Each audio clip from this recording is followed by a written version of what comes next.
Good evening, everyone. We'll officially call this meeting in order. If you'd all stand for the Pledge of Allegiance, please.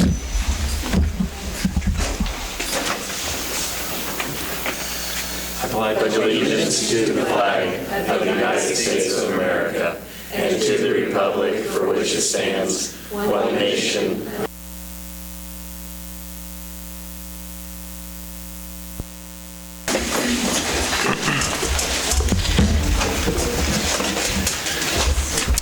All right, I already pointed out that Joel contacted me, said he'd be in Iowa for work, so he's absent tonight. The agenda, any questions, concerns, changes? I make a motion to approve the agenda. Second. Motion made and second. All in favor, aye? Aye. Thank you. Is there anyone here tonight that wishes to make public comments on any topic not on the agenda? Moving on. Consent agenda. Any questions? Get a motion? Make a motion to approve the consent agenda. I second. Motion made and second. All in favor, aye? Aye. All right. Bob, Judy, who's doing this one? It's yours, your show. You got the shirt on, Bob, so you're part of it. I know you are. Oh, I see yours now. I just have a different year. My name's Bob Hawk. Yeah. Some of you I know. Well, anyhow, we're with the Iola Rotary Club. I pull that mic closer to you, Bob. I'm Bob Hawk. Thank you. I know some of you. I'm with the Iola Rotary Club, and Judy Brigham is also here. I think you may know her. And we're here to ask a few things of the city of Iola related to our Rotary Day in the Park. That's a little different this year because we're having it in May as opposed to when it's really, really sweaty. So we're hoping for the best on this. But Judy, you want to? Sure.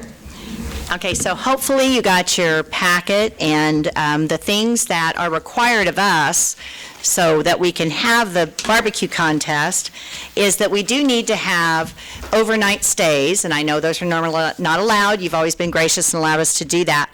So we actually have some teams that would like to come in early, but we haven't had that yet, but they like to stay in the park. We also need to have regular patrol. Now that just means that there's somebody that can respond if there's a problem, but our Rotary Club always has a member of the Rotary Club down there all night, and his number is given out to the cooks. I don't believe we've had any incidents yet that have involved anybody, but we do have someone there, but we do ask that the police make regular rounds, which I think they do of the park anyway. Dumpsters and containers provided and maintained for the event. Again, that's something that's normally done because we've always done it during the fair. However, that's something that we appreciate, so we have a place to put all the trash. We also ask that utility personnel help us with hooking up the electric and making sure that that's involved because our cooks like to have electricity, and we have a stage, and we also have a meal, so it's helpful if we can have that. In addition, we would love to have everybody here attend.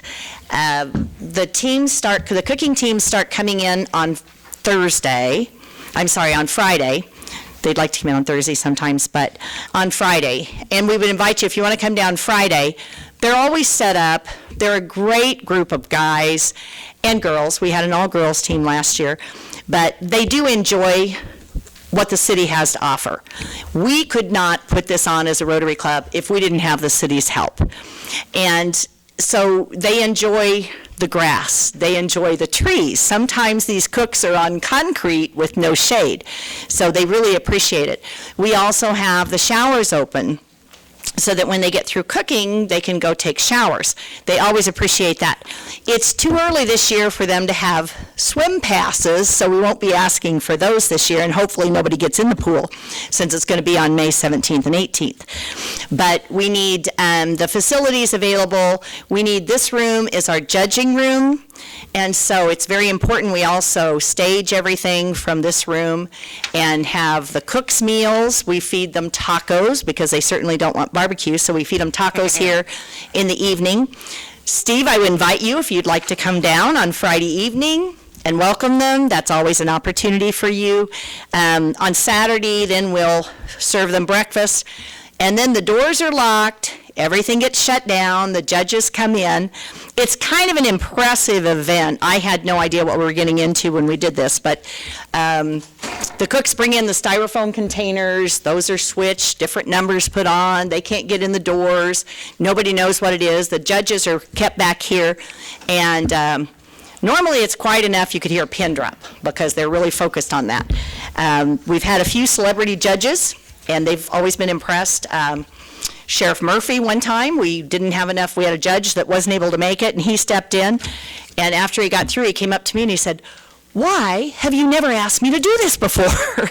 So, well, we don't always need them, but anyway, it's very helpful. We do have a proclamation from the governor from years past, so we are a state-sanctioned event. We will also then, besides the barbecue event, we also have a car show. We will also have a community feed, again, with the pulled pork and a bottle of water and chips for $5, so we keep the price down. And we have a talent show with our local talents. So we like to think of it as an all-day event that's here, and it's amazing. We have 40-plus judges. Judges get paid nothing for coming to judge. Barbecue. Yes, they do get the barbecue. What's left? I ate for days. Yeah. Oh, that's right. I forgot. You have been that too. So it's amazing to me that they all come, and they just love this place. We've got our name out there, and people love our contests. They really feel like they're treated well. We provide them with ice. That's not going to be a big factor this year, but we give them free ice. A lot of places, they have to pay for it. They're on asphalt, and here they've got a great facility and are well taken care of. And the cooks have to pay the entry fee, besides they have to provide their own meat, and besides the travel time here. So they have a lot of money involved in this, but of course their goal is to get to the Jack Daniel World Championship. And we've had a few come here and cook that have been winners of the national, so it's an interesting group. But I would invite everybody that would like to come down on Friday, come down on Saturday. This is new for us. We're not sure what exactly it's going to be like, not having the fair. But to be honest, we kind of outgrew the fair group. We were having to reschedule things and share buildings, and so the cooks had mentioned before they would rather have this event earlier in the year rather than towards the end of the year. So we're going to give it a shot, but we would be very interested in having anybody attend that can. Also, Roxanne, I'm not sure who's going to be the tourism and convention. Normally, we have applied for funds, and the city is always prominently displayed on our shirts. But this year, unfortunately, it'll be an after the fact. But in your packet, you should have also got what Rotary does. So I want you to know you all help us do all the things that we do.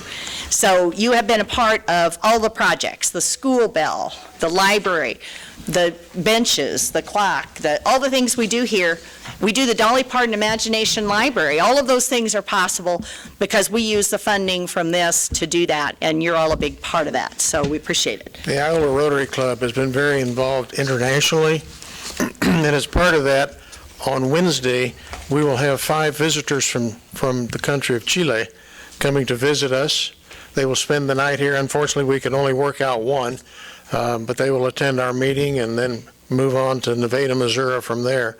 But, over the years, we put glasses on over 20,000 people for free in Chile. So it's kind of nice to have that international connection. In southern Chile, we might add, clear at the southern point. So again, on Thursday at noon at the college, our Chilean friends are going to be putting a program on. Bob and I were both involved in the creation of this program throughout our district, which is 70-plus clubs throughout 4 states. And we created it, and our district just sent 5 individuals down to Chile from throughout that area. And so this is the return trip. They're coming back. So I'm excited. We're going to take them around and show them some of the projects, hopefully tour the school, and let them see that. But again, Thursday at noon, if anybody is interested, please come. They're an interesting group of people. We have an attorney, we have a dairyman, we have an architect, we have salmon farmer, and an economist. Yeah. So it's an interesting group, and they all tell us they speak English. we know Rudy does, so we'll hopefully it'll be a good program. So I'll make anyway, Where's the farthest your contestant comes from? Say again? The barbecue cookers, what's the farthest you have one that we've comes? had them from western Colorado. We have them frequently from the surrounding states.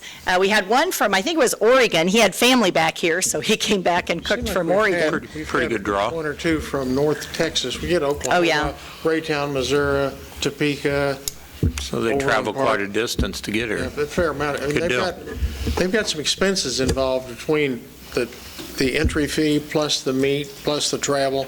You know, gas is so cheap. And it's never one cook. We have, because of our event, they bring their families here. So we have a big group, and judges will have around 40 plus. And the closest judge, I think, was Yates Center. I mean, we gather these judges from all over, and they are very excited about this event. One, they're in air conditioning, so they really like that. Which may not be a big But, factor this year. yeah, may not be. So car people are usually closer, but we do draw from a pretty big area. And I will tell you, you know, they love our contests, so. We would appreciate your support. Judy, Counts. how long have you guys been doing the barbecue part? I know it's 16th annual for the car show. 10 years. 10 years? And then, barbecue. have you seen a change in like how quickly people are getting registered with it being earlier now? You know, here's the thing, and we've tried everything, but those cooks have to pay up front registration. Ours is $250. So they're kind of careful about registering early because they may go to 20 contests. That's a big chunk of money. So we haven't really had a lot of early, although this year I think we had 10 or 12. There are more contests later on in the year. That's part of the reason we decided to move up earlier. So we'll see how this works. I'll make a motion to approve Resolution 2024-12 to provide support for the Rotary Day in the Park. Second. Motion made and second, all in favor, aye? Aye. Opposed? Thank you. And like I say, by the way, you were Thank all you all. invited. Like I said, Thursday, come out and meet the Chileans, and please come down to our event. Steve, you'd be fun to have there to invite or to welcome the teams as well as the chili And clubs. for all of you that speak Spanish, you. you're welcome to practice. Duolingo, Are you the right? instructor, Bob? Thank you. Thank you. Thanks. Okay. Electric Generation Black Start Project. This project kind of snuck up on us. We initially intended on doing it next year, but after I had Peaker come down and refresh the proposal, it appears we had everything in place to do what we need other than a transformer. So the money was set back in 2023 for this year to add to the project, but we already have it in the funds. So I figured I'd run it past you, see if we couldn't get it while the bid's still good at $39,000 to put a black start on the last EMD. That's some of the best information I've seen, that we didn't have to tuck back a second 40K. Yeah, another go of it. Absolutely. It is a proprietary item. That's why we didn't seek other bids on this, so. I'll make a motion to accept the proprietary bid from Peak Services in the amount of $39,200 and authorize the staff to execute the necessary documents for the project. I'll second. Motion made and second, all in favor, aye? Aye. Thank you, folks. Have a nice evening. Thank you. Thank you, Mike. Craig, are you doing this? Demolition of house located at 412 South Kentucky. Good evening. The house at 412 South Kentucky caught fire on February 19th. That house is owned by Irina Kraft. The owner of that house didn't have insurance on it, and the reason I'm coming to you tonight is there's nothing going to happen with that house in the near future. It's a safety issue. I've had complaints on that house, wind blowing stuff around, the smell when it gets wet. I've talked to Ms. Kraft. She understands the situation. She wished that there was something she could do. And she understands that if the city tears down that house, that the cost is going to be eventually assessed to the property taxes. And I sent her a letter and invited her to the council tonight. I don't know if she's here. I've only met her one time. I don't think she's here tonight. But she knew what was going to happen if the council okayed going forward with the condemnation on this house. This is different than the normal condemnation, whereas I would come to the council and you would grant me the condemnation on the house and we would go through the 120-day wait period. This is an emergency one where we would just get a bid on from somebody and go ahead and continue with the house. Greg, on the most recent demos you brought to us, didn't we have one or two that you thought were going to be able to reimburse the city? On one of those four, I have been told that one of the owners will be tearing their house down. So it's possible we would This will have some offset. fun, offset the fund, Yeah. okay. So my question. I'll make a motion to approve and proceed immediately to obtain a bid to demolish the structure at 412 South Kentucky as an immediate hazard and clear the property based on Section 8-512 of the Unified Development Code. Motion made and second, all in favor, aye? Aye. Opposed? Thank you, Greg. Thank you. Oak Street Water Tower Maintenance Contract. Yeah. Excuse me, Mayor. Toby and Rick, why don't you go ahead? Yeah. You guys know Toby. Then this is Rick Penner. Rick is Welcome. from Viking Industrial Painting. They're the contractor that did the rehab project on Oak Street, the one that we have received many compliments on. Well, we'd like to keep it that way and keep it looking that way outside and in. To do that, there's a maintenance contract that I asked them to provide to us. It's common within the industry to do a project like they did at Oak Street and then have a maintenance contract, an annual one, for the fee that's in the packet, starting out at $22,750, and that would keep that for 3 years, and then they would do the maintenance activities that are outlined in the packet. And I've sent you all some information about it beforehand. I'm a big believer in doing this. I think in the past, the projects had been done and then had just kind of been left to deteriorate, and I'd rather not see that happen, at least with Oak Street. So that's what is brought before you today. Do you have any specific questions about the contract? Rick, again, is here, and I think I would defer to him. I have a question.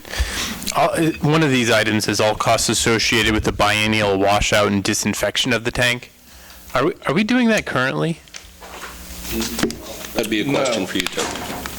I used to have people come in and clean it and check it and inspect it once a year, but we haven't for the last few years because we've been trying to get Oak Street painted. So now that we've got it painted, we'd like to keep it clean. Let's not go back to where we were. We learned from our mistakes, and let's keep it. It's a good tire now. It's all been rehabbed. I mean, it should last a lifetime if we keep something like this going on, rather than you're going to have to pay for it one way or the other, basically. I mean, you can have a maintenance program, little bit, or rather than coming up with, hey, I need 400,000. I mean.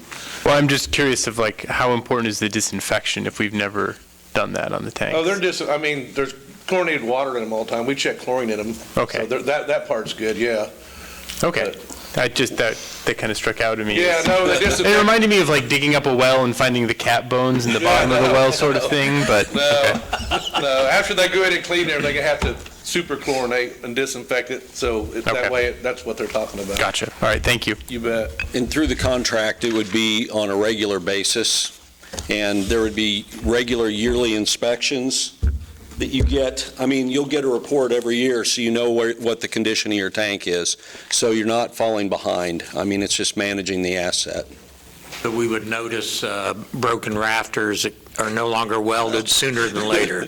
Yes, I well, under the maintenance program, honestly. I was going to say, it shouldn't get to that point. If they get to that point, it's our problem, not yours. That's part of the deal with it. It's our responsibility. Recorded. I like that. Huh? I like that type of warranty. That's been recorded. Well, it's we kind of take over responsibility for the asset. There are a few exclusions, of course. Sure.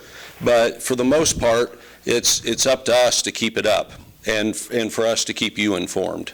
All I know is water towers are expensive, so I will make a motion to approve the contract with Viking Industrial Painting at the cost of $22,700 for the first 3 years, with a maximum of 5% increase per term thereafter. Motion made and second. All in favor, aye? Aye. Opposed? Yes. What are you going to do when you're they're not inspected. He always wants to meet me up there and climb this water tower. I said, I'll open the gate, you're welcome to climb all. He's the climber, not so much on this end. Yeah, and Mark, to answer your question, We'll work on it. yeah, Usually paint them and rehab them. the plan. Once you did that, if you got them all, then that's one less thing we have to, we're done with it. Done, yeah. Expensive. Because they're gonna need work. More than that, It's I like think. anything else, I but was we let closer them to go like we three did, something. you see what it costs. And then we had to put the things like that rafters in. happen, That so. was an additional cost. Right, yeah, exactly. So. Yours- Thank you all. Appreciate it. Thank you. Thank you, nice meeting you, thanks for coming. All right, we're at the point in our meeting to discuss the ordinance before us regarding chickens on single-family lots.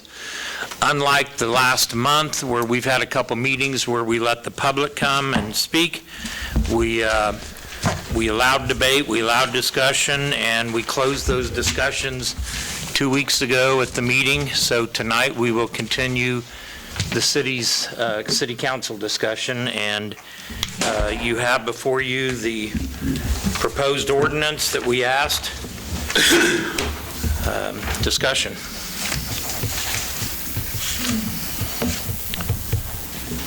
I'm ready to move forward. I guess, Mayor, I did add one item, item number 9. I don't have it in front of me, so I'll have to go from memory. Thank you. Yes. We were throwing around what-ifs in the office, and it was thrown out that if a person owns multiple contiguous lots, that by the wording of the ordinance, that person could have multiple chicken coops, and that is not the intent, so that's why we added item number 9, only one coop with a maximum of 4 hens allowed on contiguously owned single-family lots. I think that was a good move. Okay. And then one more thing, if this passes tonight, we're going to ask that you delay allowing it because we need some ramp-up time staff-wise. I think your suggestion was if it passes, we would start the application process November 1. It would take effect January 1, Yep. thus having a full calendar year that it would be in effect. And I think that's only fair and reasonable to ask of the council to consider that.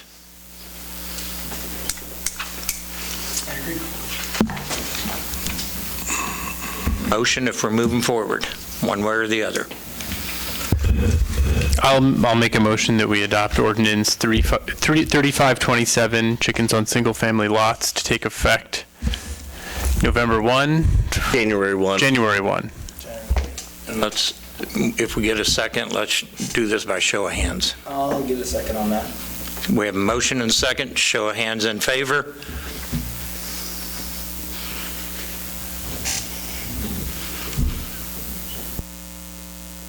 Okay, opposed? Yeah, we have to have a majority of the members elect, so we have to have 5 yeses. Ordinance.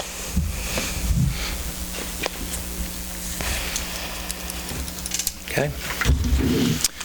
That ends it.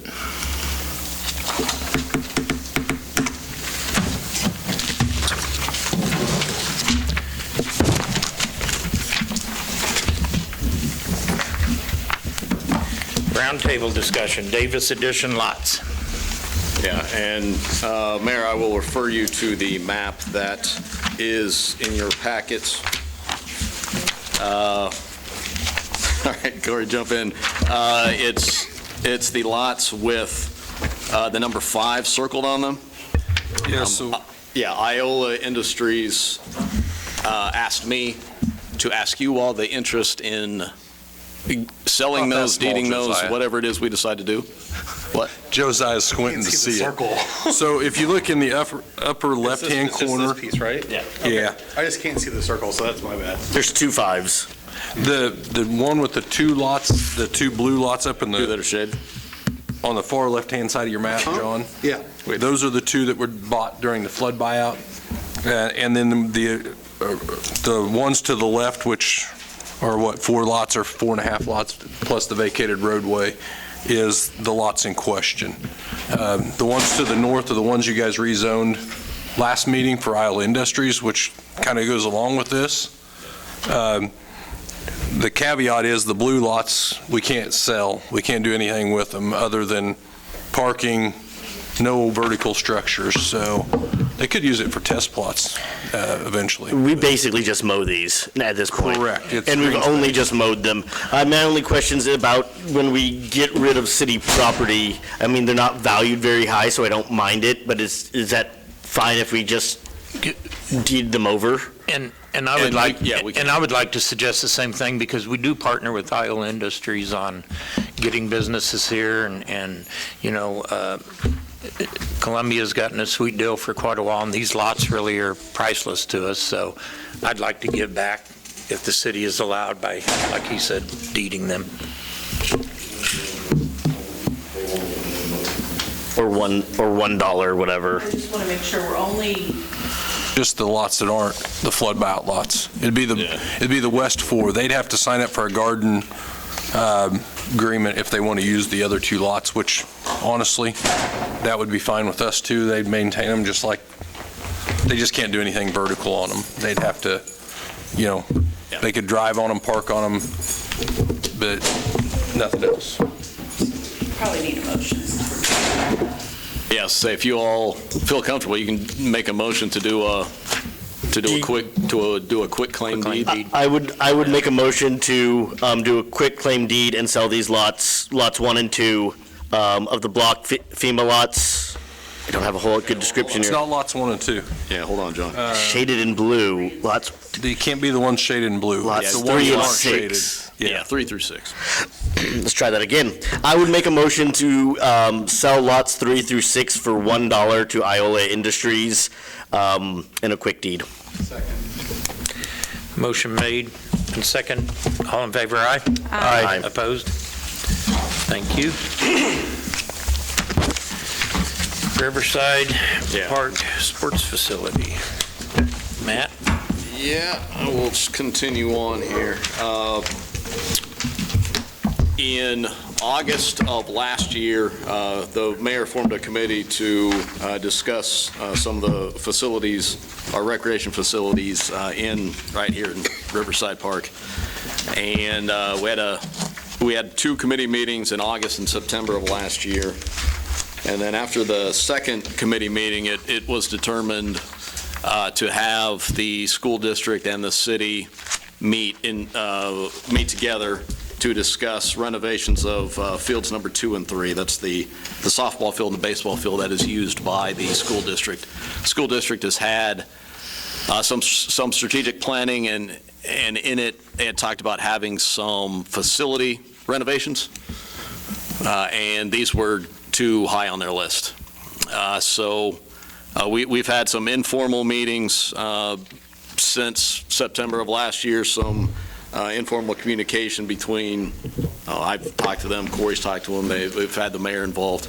But it actually became a little more formal last month when Stacy Fager and Dan Willis and John Masterson asked for a formal meeting between, it was me and Corey and those 3. And those 3 are speaking on behalf of the school district, and they came to us with an idea for turfing fields 2 and 3. And so I communicated with you all the back and forth that we've had. So we scheduled another meeting after that. Was that 2 weeks ago now? The mayor was involved in that one. We have another one this coming Wednesday. The school district has indicated they're wanting to move forward with this project, and wanted to at least discuss with you all our next steps. And I guess before we do that, want to have Corey jump in here. We being staff had an issue with the flooding in this park, and if we could even do any kind of renovation to those fields. And so we went ahead and paid for a study, and as timing has it, they completed it today. It got us the final copy, and Corey, I'll turn it over to you. Essentially, I didn't have time to email this out to you, got it this afternoon, but the nuts and bolts of it is the turf can be installed down there. They don't have a real big concern of the hydraulic pressure like Berkeley and I originally thought. I mean, That's why we have release valves in the pool. I was more worried about that water pushing up. Our engineer, Burns and Mack out of Kansas City, came down, looked at the facilities. They also contacted a number of other, I think Emporia was one of them, and I'm trying to think the other city that, or other group that put turf in kind of a floodplain area. Pretty much the gist of it is it can be put in. It cannot be insured is the only thing. The turf cannot be from flood. Property damage, somebody going down there and taking a car on it or tearing the turf up would be covered by our insurance likely, but not from flood. So, that would be the only concern. The report's pretty in-depth. They actually talked to the Corps of Engineers. They've talked to a number of different people, because with this, we also discussed some alternative ways of getting the water away from a couple of the fields, because right now the parking lot drains kind of in the outfield of the Big Diamond. And we've got some ideas of how to make that water kind of go to a different spot to get away a little faster than what it does today. So I think we've got some pretty good options there. And if I could interject at this moment on the topic of flooding, the school learned and the city has learned. The school learned on the football field renovations, and the city learned with the swimming pool. Let's look outside of the flood zone, and that does not win any hearts in Iola. People want to see the sports complex and the park stay here despite the flooding. So we, the committee, did look at options outside of the park, and there's some nice feasible possibilities, but we don't have the funding it would take. We just absolutely don't. It would take too many millions to leave the park, and it's better to renovate what we have and consider that. Some of the improvements are improvements we're going to make regardless. Exactly. That's something Jason and Matt and I have talked about through the budget process over the last few years is, hey, we need to update the fences, the backstops need some work, the dugouts need some work. And that's not just on Diamond 2 and 3, that's on all 4 of them in the park. My concern is if we turf it, are we going to move some of the other small sports that play on Field 3? Because I know they tear it up which is one of the concerns with, I know the flag football, they tear up that field pretty good. There would be some rules, John, and that's something that Matt and I and the school are going to have. First thing I'd say is we wouldn't, right now, we don't anticipate turf in the entire field. Okay. It'd be just the infield. Okay. Yeah. Okay. And that just gets the price point Corps is down. going to say there are going to be some rules, and there will be no metal spikes, no sunflower seeds, all that good stuff. No bubble gum. Enforcing that's going to be a pain. But with turf comes some benefits and some things you have to enforce. If the school comes up with a monetary amount, and if the city comes up to a monetary amount, it'll give it a nice, clean facelift. If you want the Cadillac, we're going to have to rely on public funding, generous gifts. About this, didn't we talk about private funding, industrial funding? There would have to be if you want it to look like the big cities are doing, it would take. Well, I think there's going to be some from the school side. Yeah. One of the reasons the school wants this is so that they can more easily play after rains, right? So the recovery's faster. If we're doing a half and half, half turf, half grass, does that still meet their needs? They don't necessarily like the outfield being grass, but I think, yes, they would suffice with that. Last season they played at the college, basically, most of the baseball games. They played out there once this year. In softball, and it's basically, that's the way it's set up. Half and half there? Half and half. They've only got turf the infields. Same with softball, and they use that for practice when it rains here. I think from what I gather from the two entities that there's been a real reality check of, boy, we'd really like this, but this is more within our budget. And so it's known that if the council agrees that we're going to move forward and look at something, a proposal might come back, this is what we're looking at because this is what the two can afford. Oh, let's put the brakes on for a year or two and do major fundraising. Do we do that? Or do we go with what we have? Matt, where will these funds come from? Our sales tax fund, what else are we talking about? I mean, The sales tax is a big one. which we kind of had earmarked for 54 Highway, which we're going to scale back and do something different, obviously. But, yeah, there's funds there. Rob and Peter to pay Paul? I mean, that's initially really what the capital improvement money is there for capital projects like this. We do have a CIP in the park, or in the recreation/park.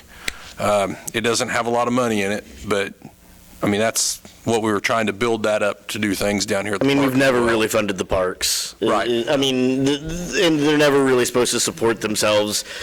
Something has to be done with the fields. I don't know if this is the right spot for them, but something has to be done with those fields. Baseball and softball are huge in this community, and again, I'm hesitant until I see the project and reports to say, yeah, the park's the right spot, but they're not in great shape.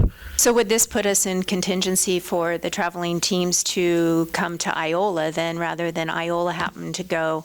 Would we make it I think there's an opportunity there, Joelle, but I don't, as being previously coaching girls traveling and going to Kansas City every weekend, I don't think you're going to see a lot of that.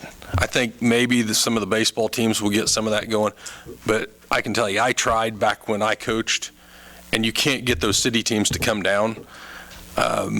Just because it's so easy for them to stay up there in the city in a tournament every weekend.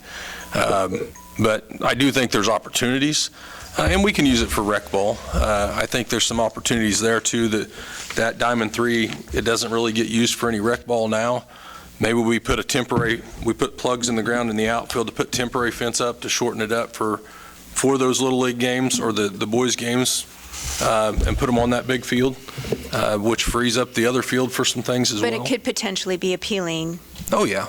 Down the road. I think it's going to be a nightmare managing it, I think, because you're going to have a lot of people wanting to use it, wanting to practice on it, wanting to do things, the travel teams especially. So it's going to be there's a lot of moving parts, I guess, to it, from the maintenance side all the way to how we manage it and how we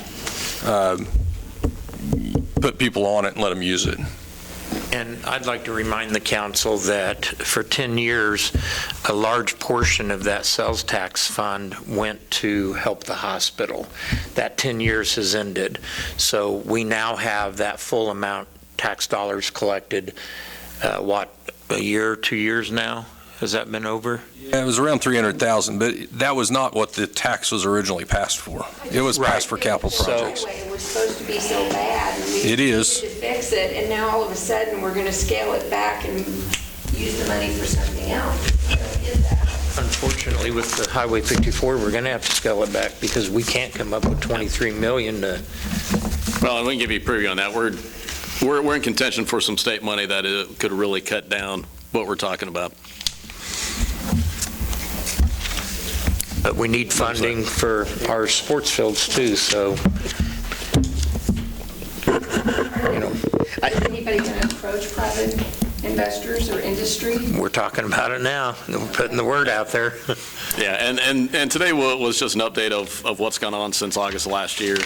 We're in any direction we need is just continue the conversations. We're to the point now that the meetings we're having, we need to stop talking about what kind of project we want to do and start line iteming the thing out. And that's going to be my intent. Our meeting on Wednesday, I plan to come in pretty hot and tell them we need to stop talking about how great an idea this is and actually put the idea on paper, and we need to put some money behind it. So the next step would be to do that. We're going to need some time to put that together. That's 6-7 voices in the room, so we're going to have to coordinate all that. And then I anticipate coming back to you all with the project, with a line item out, and then a total cost. And then at that point, we can have a discussion, then have a decision to make. This is more just, this is where we're at with the committee and what we're looking at and what the needs are. And so we'd like to have blessings to go forward to gather that data. I'm okay with you folks moving forward with the meetings and get into the nuts and bolts of things. Thank you. Anything else, Matt? Was that it? No, sir. Okay. Council administrator reports. Start with you, Josiah.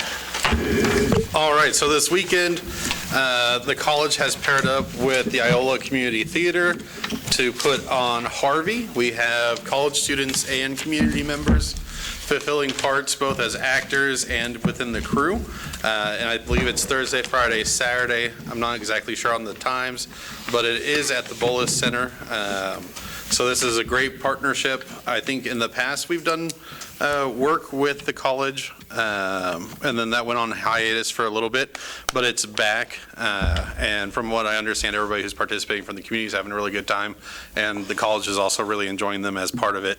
And then, if my memory serves me right, last week was the week dedicated to our dispatch people. And so just having family members who work in that line of work, those people are extremely important in terms of what our first responders do. And a lot of the times, they're that voice of comfort when things aren't comfortable for a lot of people in our community. And so I just want to thank them all for the sacrifices that they have and the work that they do for our community. Thank you. I have nothing. John? Nothing. Max? I got nothing. Mark? Microphone, Mark. They won't hear you at home. It's a sweet nickname now. Call him old Microphone Mark. Well, maybe not after tonight. As what I'm going to be doing, as some of you know my wife's situation. Some of you may not know, but she has she's on dialysis, and so we sold our property that we had, and we are investing in a new home that is more fit to make her comfortable. And the house is outside of Ward 4. So we're probably not going to move, or we're not going to close on it till next month and move in June, but I don't want to leave, be involved in the budgets and have somebody new come in and not be involved in them. So I'm going to be stepping down as of tonight. And this will be it. You'll be missed, Mark. I've had many years working with you through COVID and EMS issues and issues large and small. You'll be missed. I'll still call you though, just to chat. I'm not going to leave you alone. I'm going to be back on one of them chairs. I'll see you every Tuesday at noon. Yeah.